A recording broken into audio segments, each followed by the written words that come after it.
Good afternoon, everybody.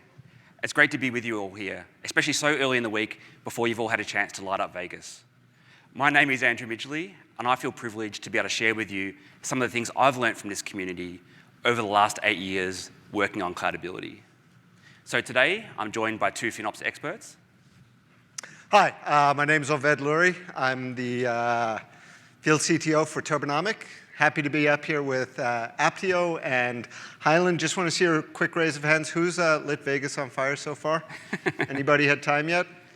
All right, people. So there's one or two people. Excellent. But joined today by Sam. Hi, I'm Sam Keller. I'm a senior engineer with Highland Software, and I'm happy to be here, excited to share a little bit about our FinOps journey. Cool. Let's grab the button.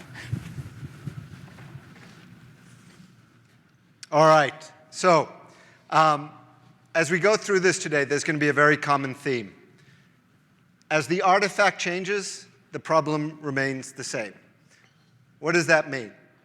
We're going to start off, just talk a little bit about the FinOps Foundation and really what some of the biggest problems are, but then we get into the artifacts, and we're going to start off with on-premises. Talk a little bit about optimizing resources on-premises and why. Then we're going to talk a little bit about Kubernetes, optimizing resources on top of resources. Then we're going to talk about public cloud, optimizing resources wherever they might be. So as we go through this today, what the common theme is going to be is all about the fact that no matter where you are, no matter what the artifact is, we've got to talk about optimizing resources. And at the end of this, hopefully you'll see it's pretty much the same. To close this off, I'm going to have Sam talk about what's really important, because resources are really just there to provide resources for applications to run that drive the business, and that's where we'll start to talk about unit economics. Now, to kick things off, I'm going to pass it over to Midge. All right, so before we dive in, I'd just like to take a moment to poll the audience. Can you please raise your hand if you have FinOps in your job title or you work in a dedicated FinOps team? Well, that's insane. It's incredible how this community has grown. So today's session is aimed at taking your resource optimization skills to the next level. So for those that are new to FinOps, a great place to get grounded is the FinOps lifecycle, which you can see up here on the screen. So the lifecycle has been defined by the FinOps Foundation and is composed of 3 high-level phases: inform, optimize, and operate. So the topic we're talking about today belongs to the optimize phase, and it's focused on improving how you run your cloud resources to be more efficient and to ultimately reduce what you are paying to deliver each unit of business value. It is an important topic. Provisioning decisions and strategies can impact the financial viability of any cloud program. And just to dwell a little bit more on the importance of this topic, we can actually see that the FinOps community has actually rated this as the biggest challenge of the last 2 years. So the insights that you see up on the screen here, these are from the FinOps Foundation, from their State of FinOps report. Some of you have probably contributed to that. So over 1,000 practitioners have contributed to the previous State of FinOps report. So what we can say is that getting engineers to act on cost optimization is a consistent theme, and it's something that requires a concerted effort and to really overcome that challenge. So with all of that in mind, I'm going to hand back to you, Oved, to talk a little bit about how Turbonomic and cloudability come together in this space. Perfect, thank you. So this is important. 30% year after year, and it's not going to change anytime soon. Now, public cloud is easy, right? You just go there, and it's elastic, and it's a utility model, and the cloud providers tell us just use only what you need. It's so simple. Anybody in this room ever overspend in public cloud? All right. How about on-premise? You ever buy a couple extra servers? Never been done before, right? I mean, if we want to just talk about saving money, it's easy. Just make everything T1 micro.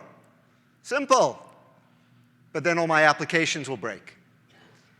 And so when we think about FinOps, kind of think about it as 2 words, the fin and the ops. So awesome to be up here with Midge, because cloudability and Turbonomic together it's really an incredible match. I must know how to allocate every single dollar that I'm spending. I must be able to allocate. I must be able to detect anomalies.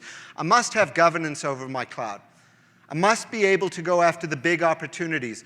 But what we're going to talk about today is when you get over the big opportunities, and it's time to do the hard stuff, where I have to become elastic in this elastic world, I must get to right-sizing. Once I'm done with deleting, once I'm done with discounts, once I'm done with parking, I must get to full operationalization of elasticity. And that's really where this comes together, is bringing software to the table that allows you to make decisions that are trustworthy, that can then feed back into that informed stage so that we can get engineers to pull the lever. I mean, the whole cloud, on-premises, Kubernetes, it's all software defined. We have software levers. So what we need are the right decisions that we can trust, that we can automate, that we can operate at scale, so we can solve this problem. Now, great news is, we're talking about this, 2 products that can solve this problem. You don't have to listen to us. We got Sam here. So first I'm going to ask Sam to just talk a little bit about Highland, and then we'll get into the nitty-gritty. Thanks, Ovid. So Highland Software was founded in 1991 as a document management software, ironically to try to save money with printing costs in the banking industry. Highland, fast forward to today, and Highland is a leading content services provider. In fact, we've been in the Gartner Magic Quadrant for the last 12 years as a leader. Our core products like OnBase, Content, Perceptive, and Brainware, they're all available for purchase as a perpetual license for customers to run and operate on their own infrastructure. But they can also purchase it as a service where it runs in the Highland Cloud.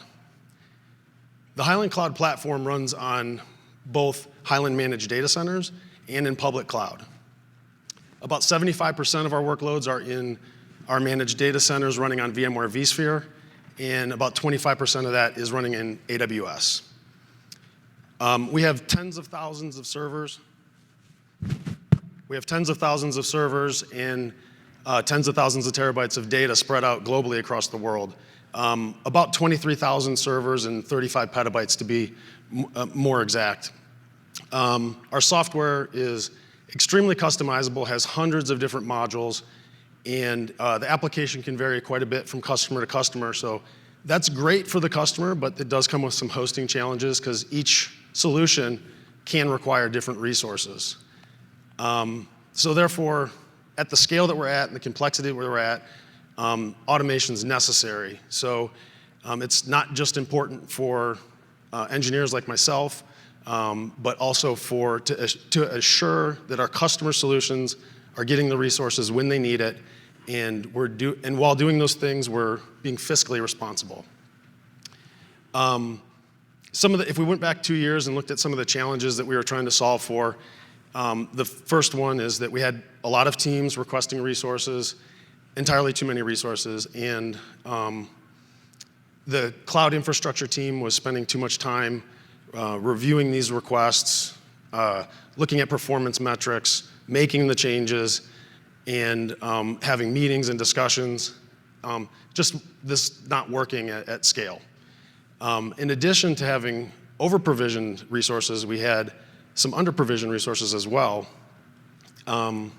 We've even had a few customers reach out to us and express frustration with how long it took to address a performance-related issue with their solution. And with just those 2 issues alone, it's very clear that the traditional IT approach that's quite reactive in nature just wasn't working for us, and it is not going to work for us in the future. So we had to look for other options. Thank you. I'm going to pass that over to Mitch. Perfect. Thanks, Sam. So one way we've found to approach these complex technology environments is to break them into the major hybrid cloud categories of private cloud, Kubernetes, and regular public cloud. This gives us a starting point to consider who is responsible for what, and it helps us clarify where the major cost optimization opportunities will be. One thing we can be grateful for is that Amazon has relieved us of the burden of managing hardware, but of course, this does not apply to private cloud. For workload placement, this is something you're responsible for both private cloud and Kubernetes, as both of these involve multi-tenant clusters. Having well-placed workloads is crucial for efficiency, and this tends to sit with your platform engineering teams. Workload sizing and workload scheduling, on the other hand, this tends to sit more with your application teams, and this is a concern that is relevant for all categories of hybrid cloud. So as we explore best practices for these different areas, amongst other things, we'll look at what are the crucial efficiency metrics to use. We'll differentiate between disruptive and non-disruptive actions, and we'll look at how to engage with different stakeholders. So with all that in mind, let's talk about the first area. You know, Midge, I'm sorry, but like I look at this and I just say this slide is broken. Oh. I mean, I go to Amazon for elasticity. You know, I have VMware, why is it that it's left up to me to actually create all this elasticity? I mean, this is the irony. We go to these places, and what changes? You know, I went from on-premises to the public cloud to Kubernetes, and what do you see? I have to manage resizing. Sometimes I have to manage placement.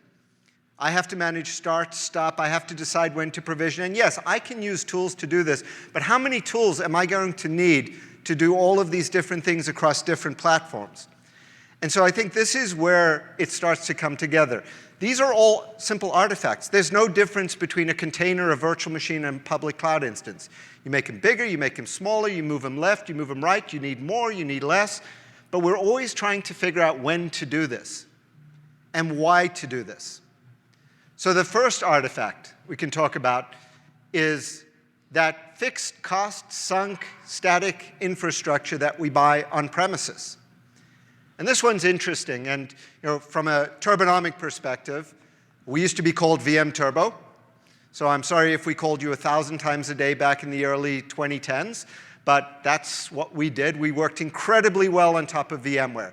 So well, and I always like to brag about this, that we had EMC as a customer even though they owned VMware, and we managed 20,000 virtual machines under full automation doing all these things. But the metric that you use on top of VMware, you're not going to go sell that hardware back to Dell. You're not going to go sell it back to HP. So what am I trying to do? I'm trying to drive density. At the end of the day, the more VMs I get onto a host, the better. Same problem, right? I can't just cut my infrastructure in half because I need my applications to perform. My engineers will never let me do something unless I can guarantee performance. So I've got to look at all the right metrics, whether it's CPU or memory or ready queue or latency or any of the other things you care about. Response time, the ultimate measure. Am I still doing what my applications expect me to do? And at the end of the day, I need to focus on density. So why do we bring a tool to the table? And it's not really a tool, it's a system. So Turbonomic, really, really simple. I've got to solve this fluctuating demand on the static infrastructure because the one constant we have is demand will change. And we think, well, doesn't VMware come with tools like this? Doesn't Hyper-V come with tools like this? And the answer is they have tools, but they don't do this. I need software that can look at every single workload, every single VM all the time and make a decision. Is it getting everything it needs? Memory, CPU, I/O, ready queue. I have to figure out exactly where every virtual machine should sit. When Sam's talking about tens of thousands of virtual machines, that is impossible to do, and a threshold-based system can't do it either. So what if I had software that could let every single virtual machine make its own decision about where it should be placed to get these resources? And that's what you're looking at here. On the bottom of the screen, you see the left-hand side, you see the right-hand side. Left-hand side doesn't look as good as the right-hand side if I want to break it down into really simple terms. Each of those bars on the left represents metrics of a host.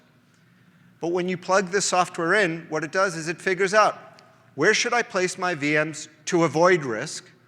Where can I place my VMs so that I can get rid of hosts that I don't need?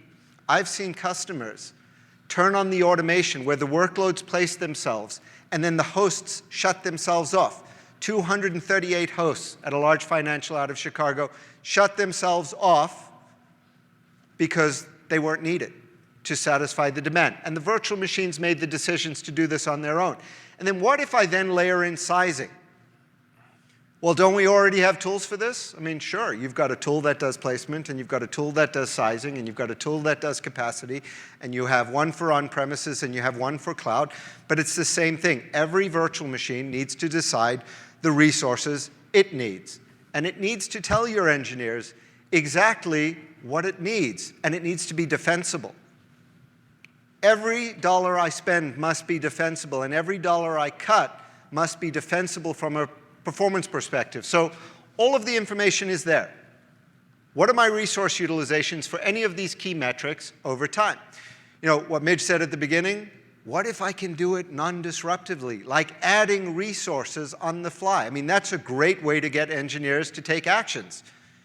What if I just simply let the software give them the resources when they need it, and on a schedule take them away when they don't? That's elasticity. How many people are doing that on premises today? Actually, how many people have infrastructure they care about on premises? Not a lot of people in here. Okay, so we're going to move on from that.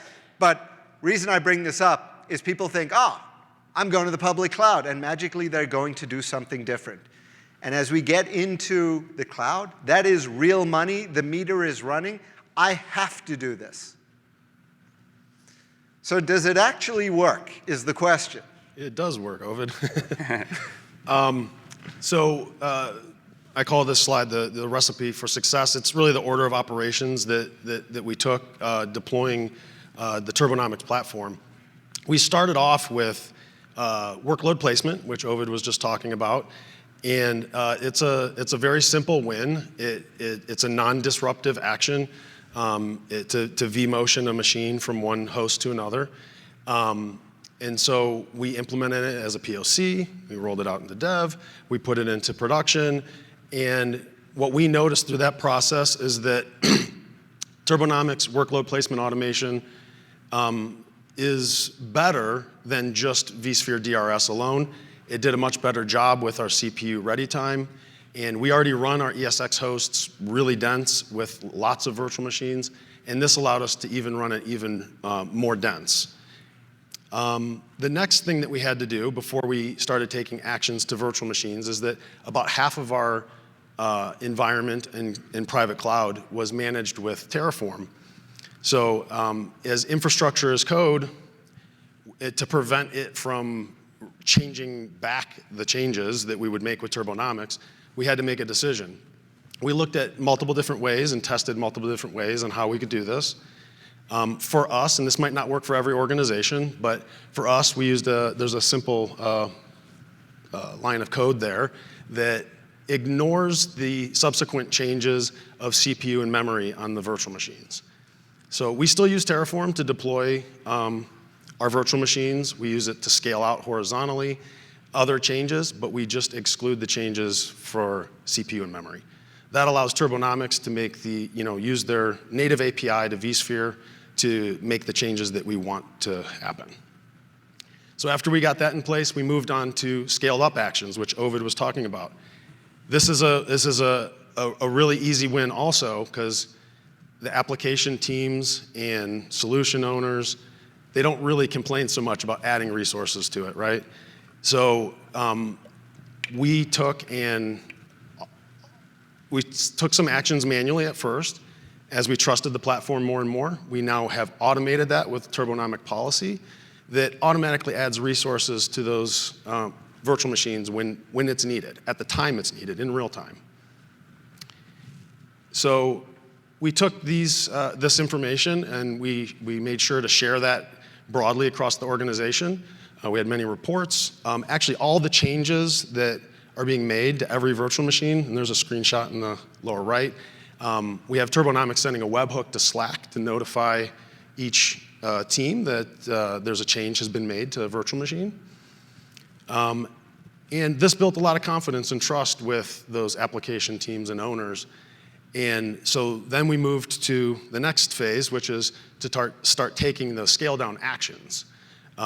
We had a lot of over provisioning. What we were able to do is, with Turbonomics, so far to date, as of the end of October 2023, so it's actually beyond these numbers, but we've taken 18,000 automatic scaling actions. That's without any work tickets, customer support requests, any human interaction whatsoever. And it's being done proactively. That has allowed us to save about 4,250 man hours and 9,000 work tickets, which is quite a good savings in our operational overhead. We were able to recover 13 terabytes of memory and over 7,000 CPU cores. With the workload placement automation and the right sizing of all these virtual machines, we were able to defer the purchase and not have to buy up to 60 ESXi servers, which for the servers that we purchase, it's roughly $3.6 million in CapEx expenditure. So we've had quite a lot of success in on-prem. And the most important thing is that our customer solutions are performant when they need to be performant. And I will pass it off to Mitch. Oh, good. Thanks, Sam. So let's talk about our second area, which is Kubernetes.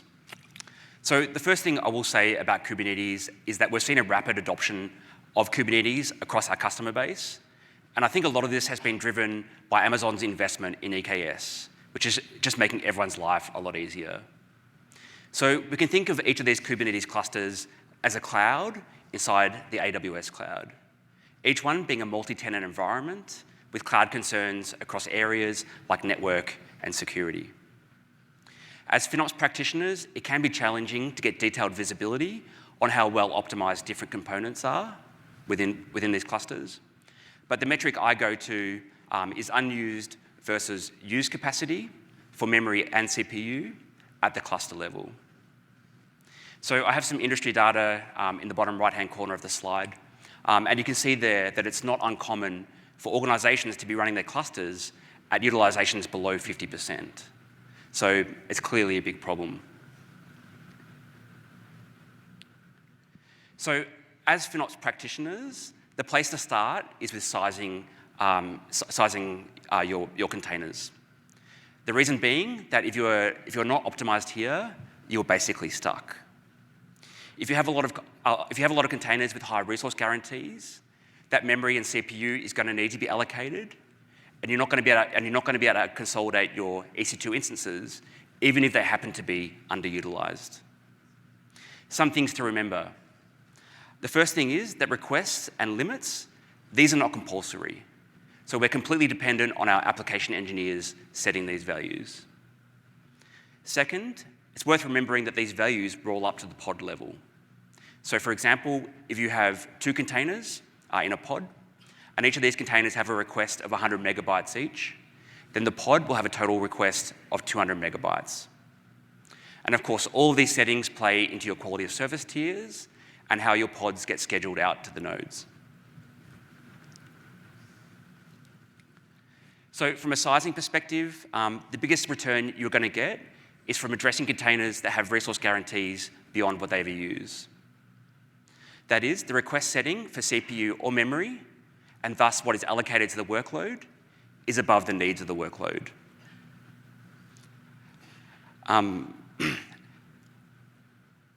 So being able to reach inside the Kubernetes world and identify these problematic containers is actually pretty straightforward with a tool like Turbonomic. So you can see on the screenshot here, as an engineer, I can list out these problematic containers that have the request setting being too high. I can action it directly in the console, so I can go ahead and reduce the request setting. And as I get more mature, our customers will automate this entire process so that their containers are generally well-sized. A more aggressive option is to reduce your request setting even further to a level that actually would get reached by either memory or CPU, but perhaps only occasionally, for example, on startup.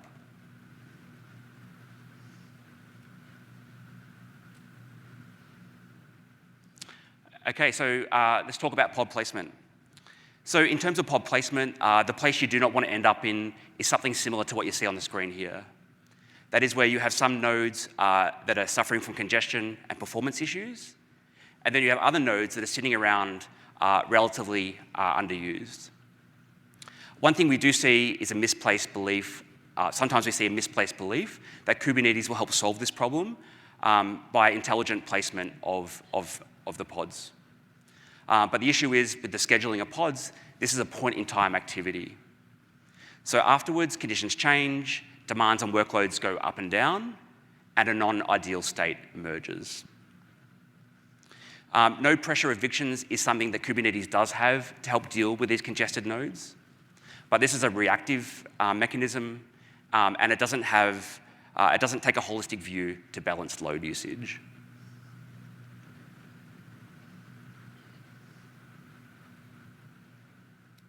So what are some of the ways we see our customers get great efficiency from well-placed pods?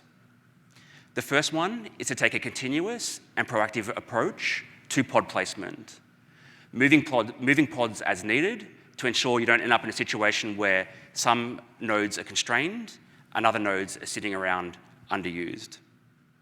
Done in this proactive way can also help you avoid undesired downtime. And then behind the scenes, you can have your EC2 instances getting added or removed as demand fluctuates. This can be highly managed with Turbonomic. You can see some example move actions on the screenshot. A bit hard to see from the distance, but it's got a list of move actions.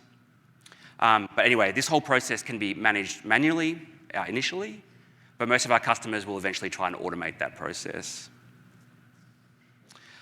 So I'll just ask you, Sam, I know you're pretty early in your journey to Kubernetes at Highland, but I'd just love to get your perspective and sort of what your plans are around optimization. Yeah, sure. We, just like every organization, we're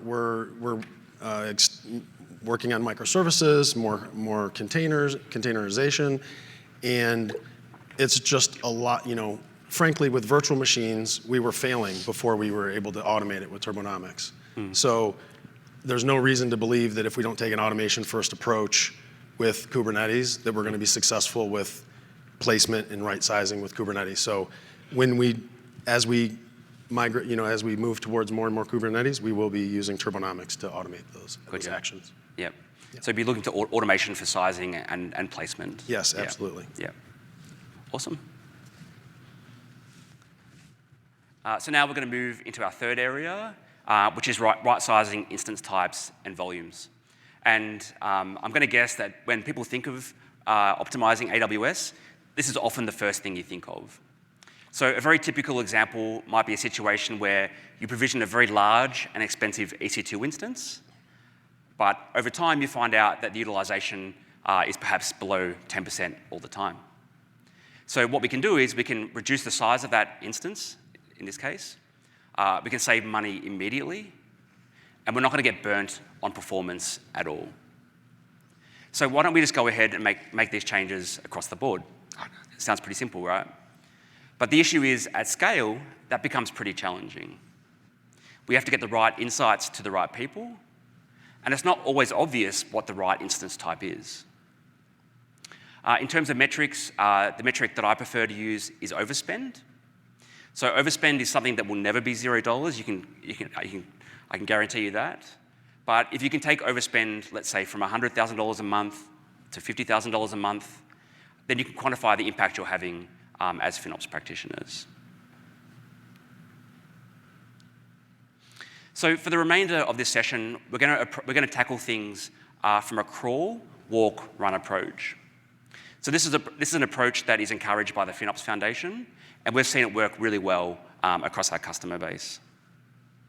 So with the crawl phase, typically this starts with being able to pull in your utilization data for all of your resources.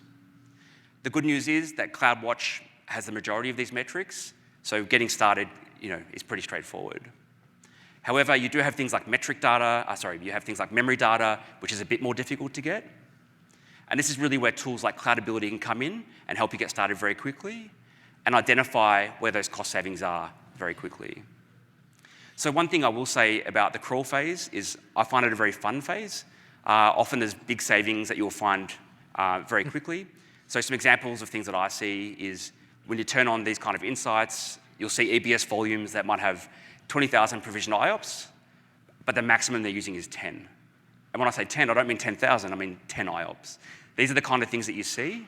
And as FinOps practitioners, you kind of look like heroes during this early crawl phase. So in some ways, it's my favorite phase. That brings us to walk. So in my view, walk is about being able to push those insights out to delivery teams. So we want our engineers to have visibility.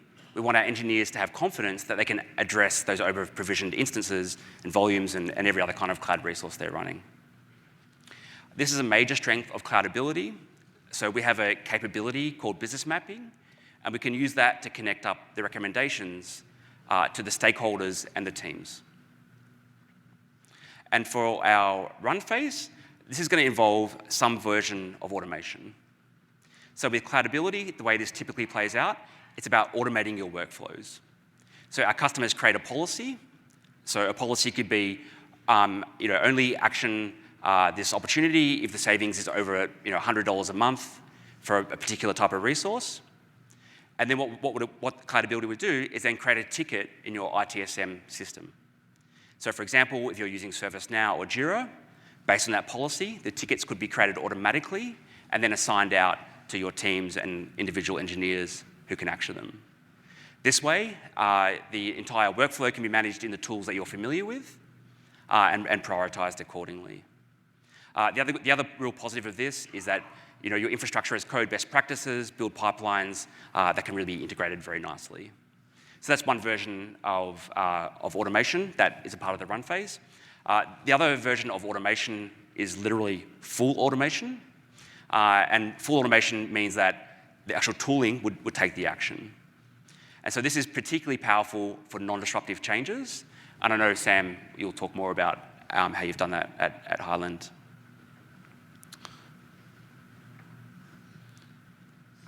Cool. So I'm going to hand over to you. All right. Over for the floor here. Yeah, just that one last bullet point on the slide before. If you looked at EBS volumes, one of the greatest things about AWS and storage is it's completely non-disruptive.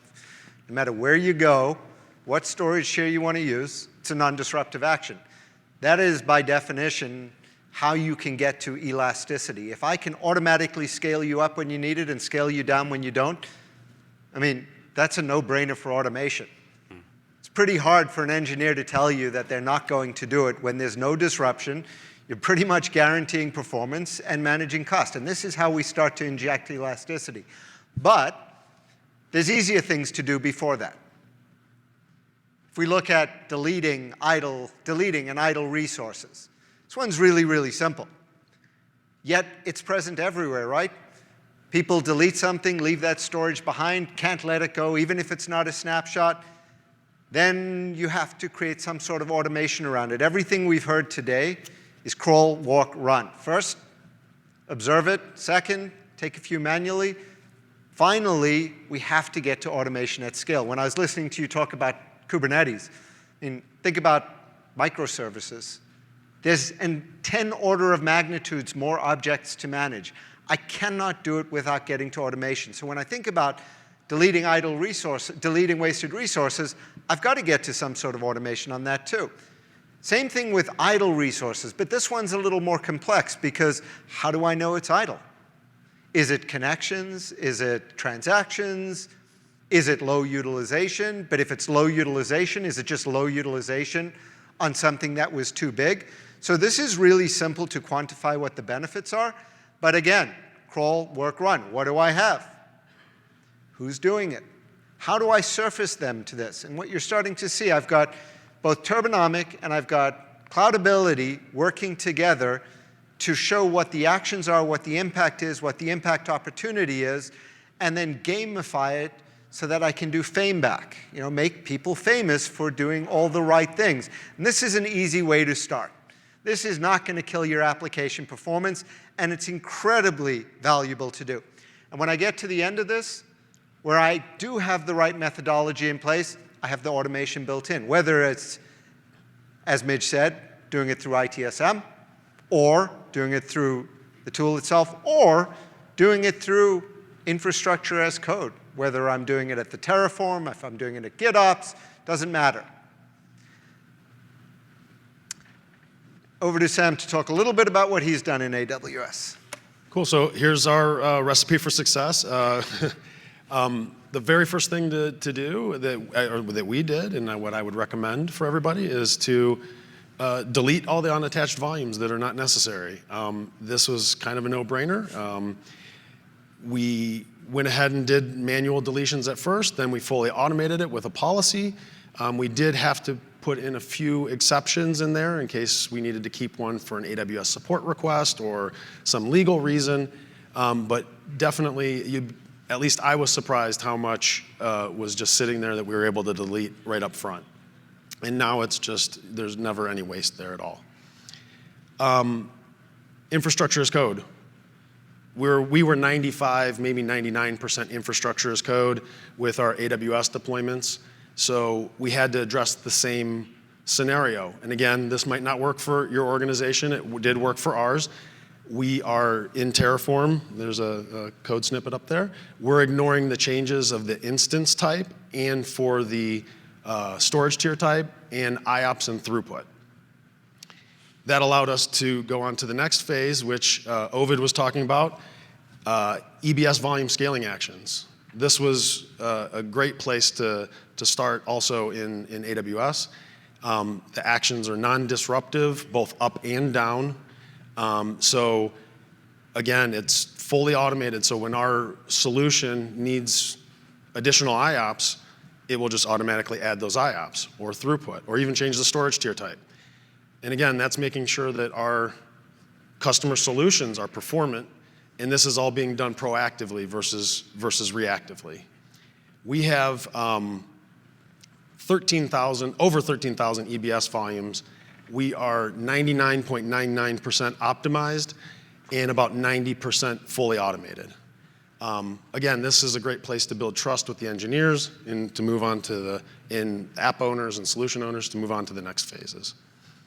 We took the same approach with notifications. We send a webhook to Slack, notifying the teams that the change has been made.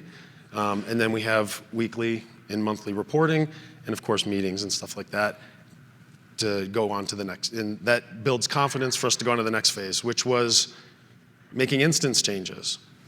So the instance changes are disruptive in AWS. You have to power down the instance in order to change the instance. So we took a little bit more conservative approach to how many resources we were taking away than we did in private cloud, because in private cloud we can add it back automatically via policy with no disruption. But even with that conservative approach, we're taking these actions in our scheduled maintenance windows, and it's been very good. We've got a lot of cost savings in OpEx, and I'll cover that here in a little bit. And we'll go on to that. Everything just went out. So for the AWS cost savings, with deleting the unattached volumes, changing the right-sizing the instances, right-sizing the volumes, we've saved $3 million as of October 2023. It's well over that now. We've taken 10,000 automatic scaling actions, and again, that's saved us all sorts of time with work tickets and manual work that otherwise just couldn't be done. You can't have enough people to look at all these things and make changes in real time. So the automation is key to the success for our organization. Yeah, and then as far as engineers taking action, I'm an engineer. I encourage everybody that is an engineer in the room to really kind of adopt these FinOps principles, if you haven't already, and adopt the AI ops and kind of automate the way to the future. I think the engineers have a unique place where we can kind of spearhead this to the next level. All right. So to close it out, something that really caught my attention 2 slides ago. I think you had 13,000 EBS volumes. If we listen to the story, Midge talks about with Cloudability that it's like Christmas, those big volumes, 20,000 IOPS when I only use 10. But let's say you're done with those now. Let's say I'm down to 13,000 EBS volumes, and I only save $10 on each one. We're really going to send somebody to do each one of those? We're going to wait for engineers to do each one of those? I mean, this one is like taking candy from a baby. If I can give you the resources back and I can take them away when you don't need it, and software can make the right decision across 13,000 of these times $10 per month, that's a lot of money per month. I mean, it is literally like taking candy from a baby, and you can do that on day one, and I love taking candy from a baby. They don't fight. So that's easy automation, and so is this one. Developers go home at night. Now, some of these things aren't rocket science. Deleting wasted storage, as you said, no-brainer yet. Were we doing it? Is everyone doing it? Everyone deleting all their wasted storage in a timely manner? Anyone? Okay. So no-brainer, not rocket science, but we do it really, really simple and really, really well. Cloudability for RIs, really, really simple, really, really well. Parking resources. Shut down developer resources at night, power them on in the morning. I mean, think about the money for this. I don't use those resources anyway. I don't need permission to do that. I'm not changing the characteristics of the workloads. So, again, it doesn't apply to everything, but it applies to a lot. And it's really, really easy to do.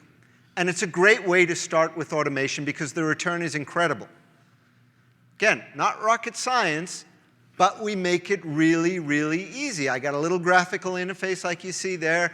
I mark the weekends in red. I mark the nights in red. I leave the rest of it green. I let the engineers say, yep, that's when we're working, and go. You know what's even better to do? Just tell them, we're not even going to power them on for you. Power them on during your coffee in the morning. And they'll probably leave 30% of them powered off forever. But this is a great way to do automation. Again, crawl, find out which systems are development, pre-prod, things that you can shut down. Walk, have people go ahead and run at once, run a schedule, and run, and just do this all the time. Completely operate elasticity on all these different objects. So we talked about virtual machines. I mean, when I joined Turbonomic, 2011, my founder said to me, there's only 4 things you ever do in IT. You move something, you start something, you stop something, and you reconfigure something. And my first reaction was, that is insulting. I did way more than that. Did you ever do more than that, Sam? Oh, yeah. Like what? Like a lot of smart people in there. What else do we do, and when do we do it? And what do we do it on? We do it on private cloud, we do it on public cloud, we do it on Kubernetes. And what we just showed you is how you can unify all these together. But what does this mean? This is cool technology, and yes, I can do cool things, but what does it mean for the business? And to round this out, I'm going to pass it over to Midge to talk about what's really important and why this matters.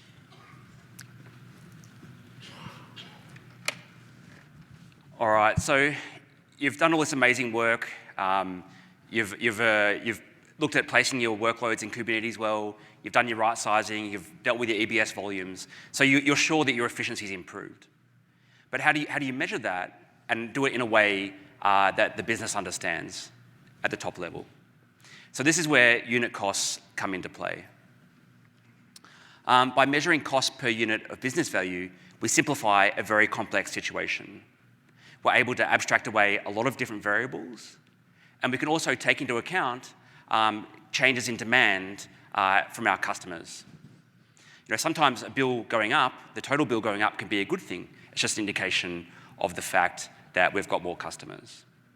So what are some of the ways that our customers measure unit cost?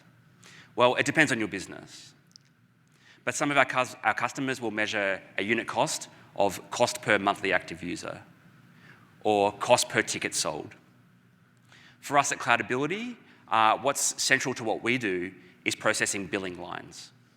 So our unit cost was tracking what was the cost per billion lines of billing data that we processed for our customers. So when we started this process, it was actually costing us $22 per billion lines to process our customers' billing data. And through a whole bunch of efforts spanning the things we've spoken about today, we managed to actually bring that down to $5 per billion lines. Now, over time, the bill did kind of go up at times, but we were always able to fall back to that unit cost metric and say, how are we going? And generally, it was either stable or was actually improving with more efficiency efforts that we were making.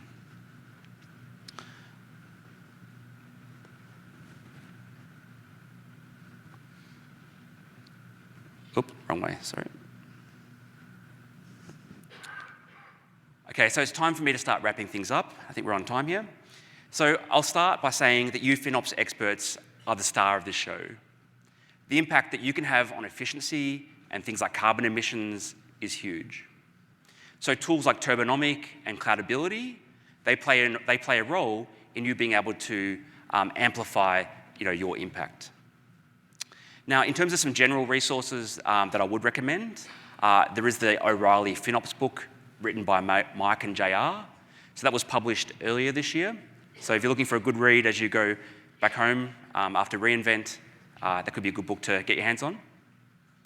I would, of course, recommend FinOps.org. That's the FinOps Foundation website. There's a lot of content there that puts a structure around FinOps. And I would recommend you come to Apptio.com. We have some really good shows, including FinOps Friday, which has now been taken over by my good teammate Hunter here, sitting in the second row.